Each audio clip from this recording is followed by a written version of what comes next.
Friends, good afternoon.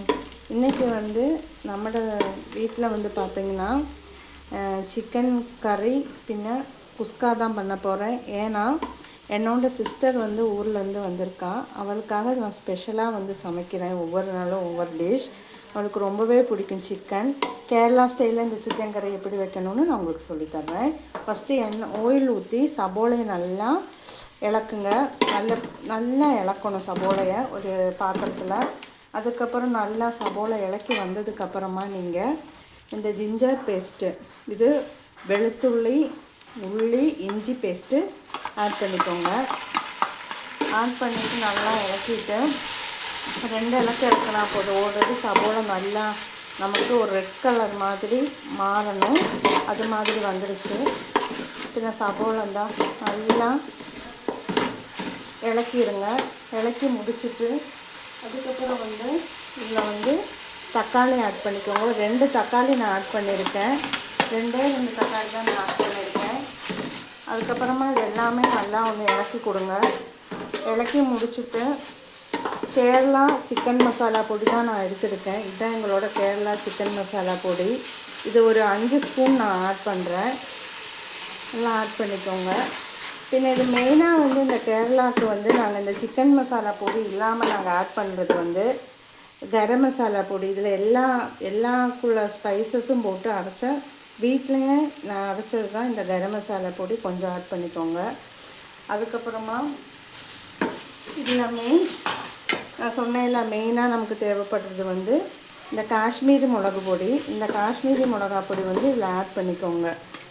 Add பண்ணி இதை நல்லா வந்து இளக்கிக்கோங்க. நல்லா இளக்கணும். ஒரு இடுக்கியில் பார்த்து மெதுவாக நல்லா இளக்கணும். இளக்கி விடுங்க. இளக்கி விட்டோன்னா இந்த கலர் சேஞ்ச் ஆகும். உங்களுக்கு பார்ப்பீங்க நீங்கள் நல்லாவே அது பார்ப்பீங்க. நல்லா இளக்கணும். இளக்கி முடிச்சுட்டு அவ்வளோதான், எல்லாமே நல்லா இளக்கி வந்துடுச்சு. பின்னாடி வந்து சிக்கன் தான் ஆட் பண்ண போகிறோம். இந்த சிக்கனில் மிளகா பொடி, இஞ்சி பூண்டு பேஸ்ட்டு, கரம் மசாலா பொடி, லெமன் பிழிஞ்சு ஒரு 1/2 அன் ஹவர் வச்சுருங்க. இந்த சிக்கன் இதில் ஆட் பண்ணிக்கோங்க.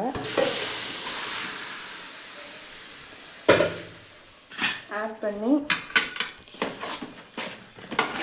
நல்லா இளக்குங்க. இளக்கிட்டு நான் சிக்கன் கிரேவி மாதிரி தான் பண்ணேன். சோல்ட் அப்ளை பண்ணிக்கோங்க.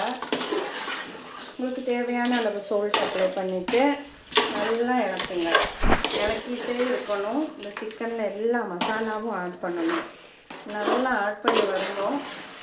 நீங்களே பார்க்கலாம் இந்த கலர் வந்து சேஞ்ச் ஆகிறது. என்னோடய சிஸ்டருக்காக தான் நான் ஸ்பெஷலாக பண்ணுறேன் இந்த சிக்கன் கிரேவி. அப்புறம் பார்த்தீங்கன்னா இதில் இன்னும் மஞ்சள் பொடி ஆட் பண்ணணும். மஞ்சள் பொடி வந்து லாஸ்ட்டாக நீங்கள் ஆட் பண்ணால் போதும். கொஞ்சமாக நீங்கள் தேவையான அளவு மஞ்சள் பொடி, ரொம்ப வேண்டாம், லைட்டாக நீங்கள் ஆட் பண்ணால் போதும். ஆல்ரெடி இந்த காஷ்மீரி சில்லி தான் அதுக்கு கலர் கொடுக்கறது. எல்லாம் ஆட் பண்ணிக்கோங்க. ஆட் பண்ணி இந்த கலரை நீங்கள் பார்த்தாலே தெரியும். சிக்கன் கலர் எப்படி ரெட் கலரில் சேஞ்ச் ஆகிருக்குன்னு நீங்கள் பார்த்துருப்பீங்க. இதுதான் இந்த கேரளாவில் மெயினான ஒரு டிஷ். பின்ன இதில் வந்து லைட்டாக தண்ணி ஆட் பண்ணிக்கோங்க. ஆட் பண்ணிக்கோங்க.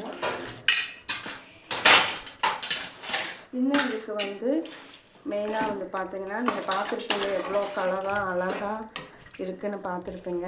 பின்ன இதில் மெயினாக லாஸ்ட்டாக நம்ம என்ன பண்ணணும்னா லைட்டாக மல்லி இலை கொஞ்சம் ஆட் பண்ணிடுங்க. ஆட் பண்ணி விட்டுடணும். அவ்வளோதாங்க. இதுதான் எங்களோட கேரளா ஸ்டைல் சிக்கன் கிரேவி. இந்த சிக்கன் கிரேவி யாருக்கு பிடிக்குதுன்னு நீங்கள் இந்த ரெசிபி பார்க்கணும், வீட்டில் ட்ரை பண்ணணும். சிம்பிளான ஒரு கிரேவி தான். பிடிச்சா லைக் பண்ணணும், ஷேர் பண்ணணும், சப்ஸ்கிரைப் பண்ணணும். உங்கள் சப்போர்ட் எல்லாம் எனக்கு வேணும். நன்றி.